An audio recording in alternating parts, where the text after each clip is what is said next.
여러분 안녕하세요. 57강입니다. 미생물과 토양에 대해서 말씀드리겠습니다. 자, 토양 살리기 하고 있죠. 자, 27편째입니다.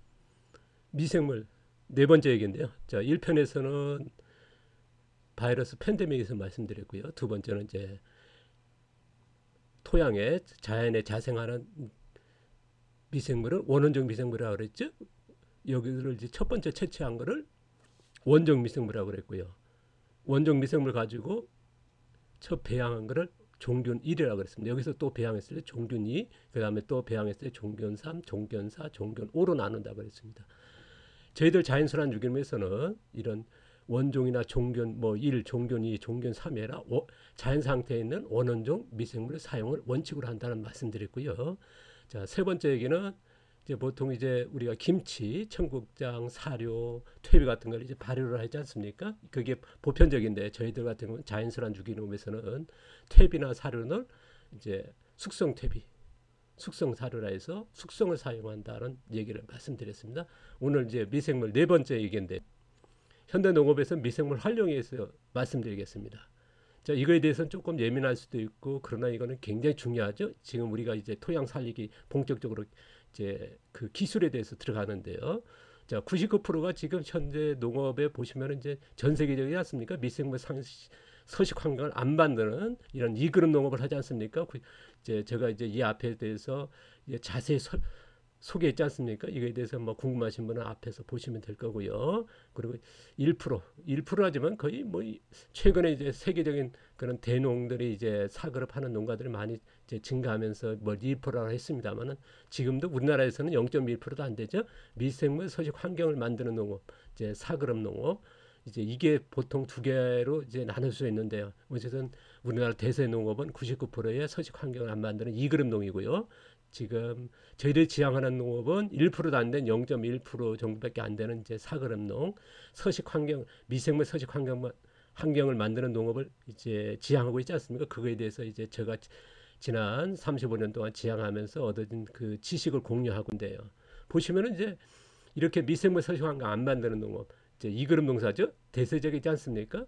저희들 같은 경우 이제 미생물 서식 환경을 만들고 농사를 짓자 하는 게 목표죠. 그래서 이런 4그룹, 5그룹의 농사, 이제 이런 유기물 멀칭한다는 그런 농사인데요. 자, 무교훈 농사라고 그러죠. 자, 4그룹의 5 농사.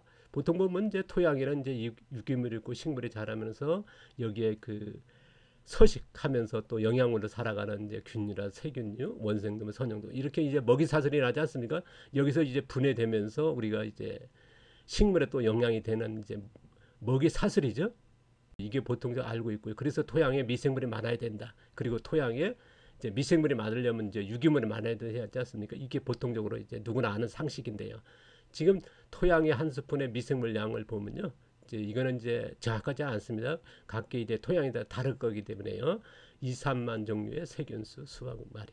그다음 방성균, 이제 균류 쪽으로도 얘기할 수 있는 거죠. 이제 수천 수백만 마리. 그다음에 균사, 이제 사상균도 포함되는 거죠. 이제 수십만 마리. 그다음 조류 수만 마리. 원생동은 수천 마리. 이제 선충 수십 마리. 절주류 절주는 이제 지렁이 같은 이 토양의 그 미생물량은 뭐 우리가 사막과 같은 최악의 토양과 아마 이제 아무것도 안 넣어도 이제 농사를 가능한 그 뭐 화산회토 같은 거는 뭐 조금 별개입니다만은 지력이 좋은 토양하고 이제 좀 차이가 있지 않습니까? 이거에 대해서는요. 또 이해를 돕기 위해서는 자료고요. 또 하나 이건 뭐 이것 또한 이제 이해를 돕기 위한 자료인데요. 보통 뭐 우리나라의 그나 아니라 전 세계적으로 농지 토양의 미생물량은 어쨌든 많이 감소했지 않습니까? 이거에 대해서는 아마 공감하실 거고요. 뭐 숫자가 다를 뿐이고 이제 그 전에 2억 마리의 토양 한 스푼에 2억 마리의 미생물이 있다. 그런데 지금은 4천만 마리로 감소했다. 뭐 3분의 1로 감소했다는 얘기할 정도로 토양의 미생물의 감소한 거는 뭐 누구나 아는 사실이고 이거에선 숫자적으로 뭐 정확한 거 아니고 그 이해를 돕기 위한 거니까요. 자, 어쨌든 토양의 미생물량은 4분의 1, 3분의 1 그렇게 감소했다는 얘기야. 토양의 미생물 결핍한 문제는요. 결핍 피해죠. 보시면 이제 토양에 자생적으로 생산할 수 있는 능력이 저하된다. 습수 같은 게 이제 아무 비료 퇴비 안 해도 이제 그 유기물이 떨어지고 낙엽 같은 게 떨어짐으로써 거기에 살고 있는 미생물이나 동생물들이 또 다시 분해하고 이제 하면 이제 식물이 또 영양이 되지 않습니까? 이런 자생적인 영양 생산 능력이 떨어진다는 거죠. 그 다음에 두 번째는 뭐냐, 병해충의 발생이 높아진다는 거. 왜냐하면 이제 우리가 그 숲속같이 이제 미생물 균형도 안 이루어지만은 이제 거기 살고 있는 그런 식물들은 아주 강해졌지 않습니까? 계속 강해지면서 지나 있고요. 농작물은 이제 열매가 많이 달리는 빨리 자라는 이런 쪽으로만 이제 계속적으로 육종해야 하기 때문에요. 그래서 보니까 토양도 이제 이런 병해충 발생은 높아지는 거고요. 꼭 토양만이 원인이 아니라 식물에도 작물에도 이 원인이 있는 거죠. 그 다음에 이제 그러다 보니까 이제 비료탭이 이제 사용이 증가되고요. 그러다 보니까 토양에 그 농약이라든가 아니면 살충제들 이제 작물에 뿌리게 되는 이제 의존도가 높아지는 거죠. 그 다음에 이제 미생물이 유기물 삼아서 먹이 삼아서 사자가면서 동생물들을 만드는 게 미네랄 아니겠습니까? 그런데 이제 미생물이 감소하면서 발생하는 게 미네랄 결핍 농산물이고요. 뭐 옛날 같이 이제 맛이 안 된다는 건 미네랄 결핍 아닙니까? 이거에 대해서 아마 농사 짓는 분은 제일 고민하고 있고 지금 현대의 그 우리가 먹거리 중에서 제일 하나 이제 지목되는 게 뭐냐면 이제 미네랄 결핍이거든요. 이거는 미네랄 결핍을 알고 있으면서 그래서 미네랄 이제 결핍의 문제를 해결하려고 미네랄 제제를 많이 쓰지 않습니까? 그런데 해결이 안 된다는 거죠. 그리고 그 중에서도 미생물도 많이 쓰는 원인인데 되고 있는데요. 미네랄 결핍 때문에요. 그런데 해결이 안 되는 거. 이거는 뭐냐면 이제 토양에 살고 있는 미생물들이라든가 이런 유기물에서 만들어진다는 거죠. 그러다 보니까 이제 건강한 생존요. 우리가 이제 인간만 아니라 모든 동식물은 어쨌든 토양에 있는 이런 미생물과 유기물이 만들어지는 그 자연체계라 그러죠. 이게 제일 심각한 위기가 돼 있다. 그 위협을 받는 거죠. 이거에 대해서 이제 우리가 아마 농사 짓는 분을 한번 좀 고민할 건데요. 토양의 미생물 결핍 원인은요. 아까도 잠깐 말씀드렸습니다만 토양이 노출된 표토층 유기물 부족이죠. 유기물 부족이라는 건 뭐냐면 이제 토양에 살고 있는 미생물들은 굉장히 작지 않습니까? 우리가 1마이크로 세균, 박테리아가요. 그러니까 작다 보니까 이제 특히나 이제 숲속같이 이런 그 유기물이 있어야 되거든. 근데 우리가 유기물 그 절대적으로 부족이라는 건 뭐 누구나 아실 거고요. 그리고 또 하나 뭐냐면 이제 유기물 부족할 수밖에 없는 게 또 바카리 아닙니까? 제초제 같은. 그러다 보니까 이제 미생물이 이제 적은 원인이 되고요. 그 다음에 이제 자생적인 미생물 서식 환경을 파괴하는 이런 그 바카리 아까도 얘기했습니다만 제초제, 비닐 멀칭 같은 거 있을 거고요. 토양에 살고 있는 자생종이라는 건 뭐냐면 톡장 미생물에서 많이 씁니다. 원종이라 그러죠. 이게 서식 환경을 이제 유지해야 되는데 어쨌든 지금 농업은 어쨌든 여러 방식으로 해서 이게 환경이 계속적으로 지속적으로 반복적으로 파괴되고 있는 거죠. 농사 행위가 그렇게 되다 보니까요. 그리고 그거에 대해서 이제 문제를 갖고 이제 해결하기 위해서 이제 미생물 쓰는데요. 대개 보면 이제 유입종 뭐 거기 이제 농지의 토양에 살고 있는 그런 자생종의 그런 원원종 미생물이 아닌 유입하는 외부에서 아니면 다른 지역에서 것의 미생물을 또 특히나 이제 배양하다 보니까 이제 우리가 미생물 두 번째에서 얘기했습니다만은 원원종이 아닌 원종이라든가 아니면 종균이죠. 거의 원종도 쓰기 힘들거든요. 사다 쓴다든가 내가 어디서 채취를 온다 그러면 거의 종균이 될 거고요. 종균 1이라든가 종균 2가 되겠죠. 그러다 보니까 뭐랄까 토양에 쓴 만큼의 미생물 사용만큼의 그런 효과가 없는 거지 않는가 하는 게 이제 저의 생각인데 이거에 대해서는 굉장히 논쟁이 있을 수 있을 겁니다. 왜냐하면 이쪽에는 굉장히 그 많은 연구라든가 이런 그 자료라든가 논문들이 없을 거거든요. 그러다 보니까 이제 이런 저도 이제 확신적인 얘기를 못 하는데 이런 자료를 가지고 이제 얘기를 한다면 굉장히 좋을 건데 분명한 거는 뭐냐면 우리가 지켜봤을 때도 자생력이 낮을 수밖에 없는 건 뭐냐 미생물 종균 1, 종균 2 뭐 이런 것들이고요. 어쨌든 유입종이거든요. 그런 것들이 있기 때문에 이제 얘기한 거고요. 그러면 이제 자연 유기농에서 토양의 미생물 방법은 뭐냐면요. 자, 미생물 서식 환경을 만드는 거죠. 그리고 또한 뭐냐면 자생하는 토착종이라 그래요. 토착 미생물이라 그래요. 그런데 토착 미생물 중에 제일 중요한 건 뭐냐? 토착하고 있는 원원종 미생물이죠. 활용하는 농사를 한다는 거. 그 다음에 토양의 전층에 미생물 유지한다는 거.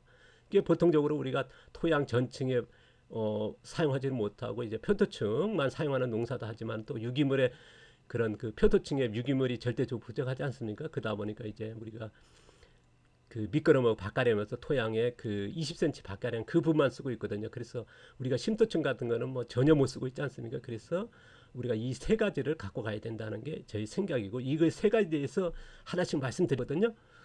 보통적으로 우리가 미생물 활용 농사를 제한하는 이유는요, 보통적으로 이제 우리가 아까도 얘기했지만 사그룹의 농업이 있지 않습니까? 이렇게 유기물 멀칭하는 무기온 상태에서 멀칭하는 이유가 뭐냐면, 토양에 살고 있는 미생물과 동생물들, 뭐 선충이라든가 무슨 원생동물이 살게 하는 거 아니겠습니까? 이렇게 많게 살게 하는 거고요. 보통 이 그룹 농사에서는 어떻습니까? 전면적인 밭갈이 하다 보니까 미생물이 결핍할 수밖에 없죠. 왜냐하면 노출되어 있으니까요. 이 상태에서 작물 재배에도 우리가 밭갈이 하면 보통 20cm 아닙니까? 20cm가 뭐냐면 이제 밑거름하고 밭갈이에서 쟁기들이 20cm 들어가니까요. 그러니까 우리가 표토충 농사, 20cm 농사 그러죠. 그러니까 우리가 표토충에도 미생물이 굉장히 제한적이죠. 20cm 안에서도요. 굉장히 적을 수밖에 없고, 왜냐 그러면 이제 식물이 깊이 들어감으로써 우리가 그 심토층까지 미생물이 내려가야 되는데, 식물도 없지만은 또 다시 뭐냐면 표토층이 미생물이 적다 보니까 이제 표토층이 20cm 안에서 농사에서도 미생물이 현재 적는 거죠. 그러니까 우리가 4그룹 농사, 5그룹 농사를 제가 계속 지향하는 원인 제한하는 거는요. 보시면 이제 우리가 무겨운 상태에서 이런 유기물 멀칭하고 식물을 심었을 때 표토층이 아니라 이제 심토층까지 미생물 내려보는 거 아니겠습니까? 그래서 토양 전체를 쓰는 이런 농사를 하자 하는 게 이제 저희 생각인데요. 그러니까 토양에 미생물이 많아야 된다는 건 누구나 얘기를 하고 유기물도 많아야 되지만은 실제적으로 이렇게 가지를 못하고 있거든요. 왜냐하면 퇴비 같은 거 넣어서 그 유기물에서. 근데 아까 우리가 3편에서 말씀드렸지만 우리 지금 쓰고 있는 발효 퇴비들은 뭡니까? 식물이 먹게끔 이미 발효된 걸 넣지 않습니까? 그러니까 토양에 살고 있는 미생물들한테 서식 환경이라든가 양분이 되는 건 굉장히 제한적이거든요. 그래서 이 문제는 뭐 또 다시 얘기할 겁니다만은,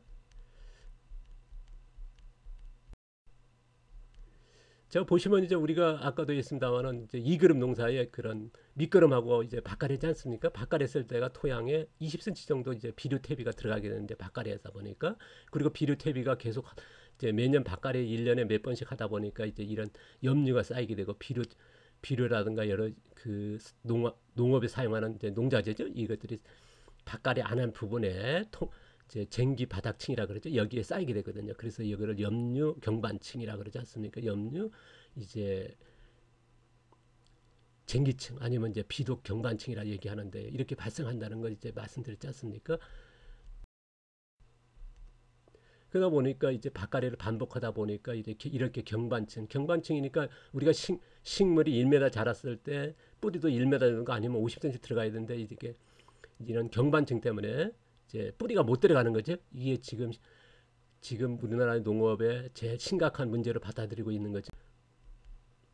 경반층 피해는요, 제가 앞서에도 자세히 소개됐으니까 이거에 대해서는 아마 많이 아실 거고, 안 보시면은요 그 내용을 좀 자세히 보시기 바랍니다. 그리고 토양에 물 고이는 문제하고 이제 많은 분들 와서 보고 있습니다만은, 보시면 우리가 1m 정도 식물이 자랐을 때 뿌리도 1m 정도 들어가지 않습니까? 그래서 이게 심토층 전체 표토층과 심토층과 쓰는 전층의 농사 제일 이상적인 농사 아니겠습니까?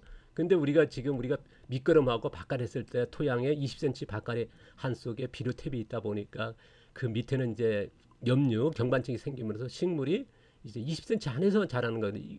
이게 반복되면서 이제 경반층이 생기는 거 아니겠습니까? 이게 이 문제에 대해서 이제 계속적으로 얘기할 건데요. 이 문제를 풀어가야 되니까요. 그러다 보니까 경반층이 있다 보니까 토양에 물 고이는 거. 아마 물 고이는 문제는 아마 농사 짓는 분은 다 심각하게 받아들일 것 같습니다. 그러다 보니까 이제 토양을 이제 뒤집기라든가 아니면 포크레인으로요, 아니면 이제 객투를 한다든가 그런 방식으로 하는 게, 왜냐면 원인이 이렇게 밭갈이 하는 부분에 있더라고 하는, 이 문제 해결 안 되고는 이런 물 고이는 문제는 쉽게 해결 안 되죠.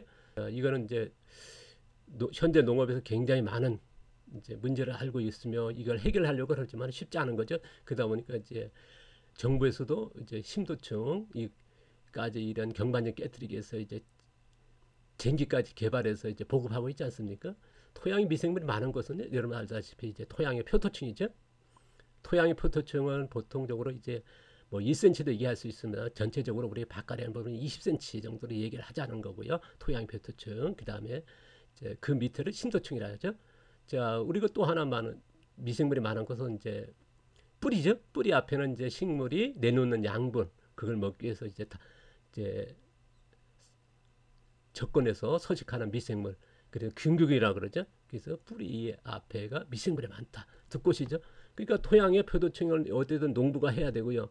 작물이라든가 이런 잡초라든가 해서 작물 뿌리가 많아야 되고 깊어야 된다는 건 뭐 누구나 상식 아닙니까? 근데 이게 미생물이 많아야 되는데 이게 뭐냐면 기술적으로 행했을 때 가능한 거거든요. 근데 쉽지가 않다는 거죠. 지금 현대 농업 기술에서는요.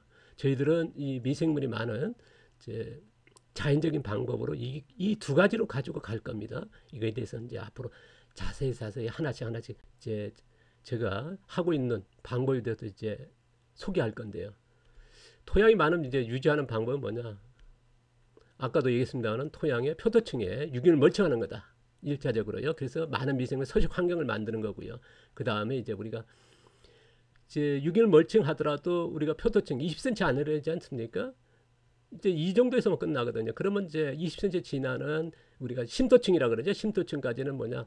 뭐 바깥에서 집어넣을 수도 없고 미생물을 집어넣어야 되는데 여기는 이제 작물과 잡초를 이제 키우는 거죠. 많은 뿌리와 많은 깊은 뿌리. 그래서 전층, 심도층과 미생물을 내려보는 거죠. 그래서 전층에 미생물 많게 하는 이게 농업에 아마 저희들이 지향하는 농업이지 않을까 싶습니다. 제가 이제 농사를 지으면서 토양 살리기가 어느 쪽이냐 했을 때는 저는 이제 이렇게 갖고 와야 된다는 게 저희 생각인데 모르겠습니다. 각자 의견들이 다를 건데 저희 이제 지금 그 유튜브 학교는 어쨌든 제가 이제 지금까지 농사를 지면서 지금 농사를 짓는 과정에 나온 기술을 말씀드리고 여러분한테 공유하는 거죠. 뭐 이거는 이제 맞는 건 쓰시고요. 틀린 거는 좀 빼서 쓰시면 돼. 자, 유지하는 방법은요. 아까도 얘기했습니다. 미생물 많은 토양을 유지하는 농사 기술이 필요하다는 거. 그러면 이제 유기물 멀칭과 뿌리를 만드는 거죠. 깊은 뿌리, 많은 뿌리 이런 것들 필요하다는 거고요. 그러다 보니까 이제 우리가 표토층에 유지하는 거, 서식 환경 유지하는 거. 그러니까 유기물 멀칭이죠. 이 기술이 굉장히 중요한 거죠. 그 다음에 이제 심도층까지 많은 미생물 내려보는 거. 그러니까 사람이 이제 미생물 내려보낼 수는 없지 않습니까? 식물이 1m 자랐으면 토양에도 1m 정도 뿌리가 내리게 해서 그 뿌리 앞에 군기균들 미생물이 많이 내리는 게 이게 토양을 살리는 방법이고 미생물 많은 이제 토양에서 농사를 짓는 방법이거든요. 그래서 심도층까지 많은 미생물 내려보는 이 기술이 필요하다 하는 거거든요. 그래서 모르겠습니다. 제가 지난 이제 35년 동안 이제 농사를 짓고 그 다음에 교육을 하면서 이런 방식으로 이제 말씀을 드리면요, 좀 괴리가 많이 있습니다. 왜냐하면 이쪽에 지향을 안 하니까요. 왜냐하면 이제 유기물이 많아야 되지만은 그 유기물 넣는 방법이 반류태비를 넣는 거고요. 미생물이 많아야 된다면 보통 종균 같은 걸 배양해서 쓰는 거고요. 그런데 저희 같은 경우는 이제 종균을 쓰는 거를 이제 제가 이제 쓰지 말라지 않습니까? 그리고 반려태비를 쓰지 말라는 거고요. 저희 같은 경우는 이제 숙성태비와 원원종 쓰라는 게 이게 왜냐하면 이게 해결이 안 되더라는 거죠. 그러니까 제가 이제 교육을 하면서 많은 분들과 만나면서 교류하면 이 차이가 굉장히 크거든요. 저는 이제 어쨌든 이 방식으로 한다는 거 저희 얘기를 하는 거고요. 뭐 이거에서 맞는 거는 이제 여러분이 받아들이시고 또 맞지 않는 거는요 잘라내시면 되죠. 자, 다음 시간에는 이제 토양 살리기에 대해서 그럼 토양 살리기 어디에 둬야 되는 얘기에 대해서 말씀드릴 건데요. 오늘은 이제 미생물과 토양의 관계에 대해서 좀 말씀드렸습니다. 자, 다음 시간에 얘기할 부분을 상당수는 오늘 얘기했는데요. 여러분의 좀 도움 됐길 바라고요. 다음 시간에 뵙겠습니다. 감사합니다. 고맙습니다.